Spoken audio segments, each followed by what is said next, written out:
আগে যারা গুম হয়েছে তাদের বিষয়টা কি? এটা তো প্রতিকার প্রতিরোধ হচ্ছে সামনে দিয়ে যদি গুম হয় সেই ক্ষেত্রে কি কি করণীয় বিষয়গুলো আসছে। এরকম একটা পরিস্থিতির মধ্যে দিয়ে আসার পরেও মানে এই যে সামাজিক ভাবে বারবার করে আমাদেরকে হেয় প্রতিপন্ন করার জন্য 12-14 বছর ধরে আমার স্বামী গুম হয়েছে। আমরা পরিবার বারবার সবসময় মনে করেছি যে হয়তো উনি ফিরে আসবেন, হয়তো এটাও চিন্তা করেছিলাম যে 5 তারিখের পরে হয়তো অন্তত আমরা একটা বিষয়ে আমরা জানবো, ফিরে আসবে বা না আসবে, তার পরিণতি বা তার অবস্থান বা যে কোনো একটা কিছু আমরা জানতে পারবো, কিন্তু আসলে আমরা কিছু জানি নেই। কিন্তু এরকম একটা পরিস্থিতির মধ্যে দিয়ে আসার পরেও মানে এই যে সামাজিক ভাবে বারবার করে আমাদেরকে হেয় প্রতিপন্ন করার জন্য যে মিডিয়ার মাধ্যমে যে অপপ্রচারগুলো চালানো হচ্ছে, আমি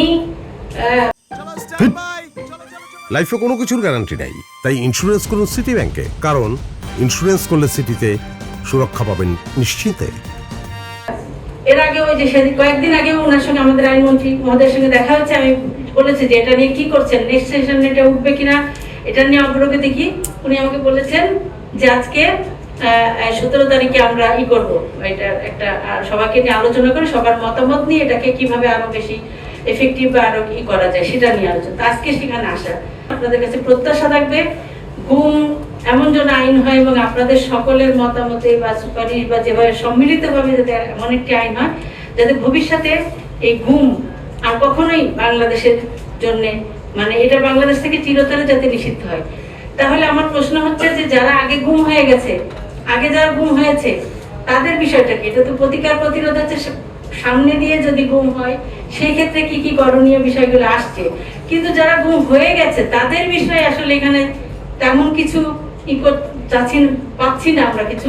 আমরা আশা করবো যে সেই বিষয়টার জন্য যে যারা গুম অলরেডি হয়ে গেছে এখনো ফেরত আসে না তাদের বিষয়টা আরো মানে এই বিষয়ে অন্তর্ভুক্ত এখানে করা, এবং এই যে গুম যারা হয়েছে তাদের পরিবার, ভুক্তভোগী যাদের পরিবার, তারা যে বিভিন্ন ধরনের সমস্যার মধ্যে দিয়ে যাচ্ছে সেই সমস্যাগুলো যেন সেটার মধ্যে থাকে, সমস্যাগুলোর সমাধানের বিষয়গুলো। তো ইনশাল্লাহ মন্ত্রী মহোদয় বলেছেন যে নেক্সট সেশনে না হলে পরবর্তী সেশনে এটা আমরা একটা উত্থাপন করতে পারবো সেই ইয়েটা। আশা করি আজকে যারা মিডিয়াতে কথা লিখছেন বলছেন বা আমাদেরকে গালাগালি করছেন একটা প্রাথমিক উত্তর পেয়ে গেছেন ইনশাআল্লাহ। সবাইকে ধন্যবাদ জানাচ্ছি, আপনারা সবাই ভালো থাকবেন, সাফল্য কামনা করে ধন্যবাদ সবাই। লাইফে কখন কি হয় গ্যারান্টি আছে, তাই ইন্স্যুরেন্স করুন সিটি ব্যাংকে, কারণ ইন্স্যুরেন্স করলে সিটিতে সুরক্ষা পাবেন নিশ্চিন্তে।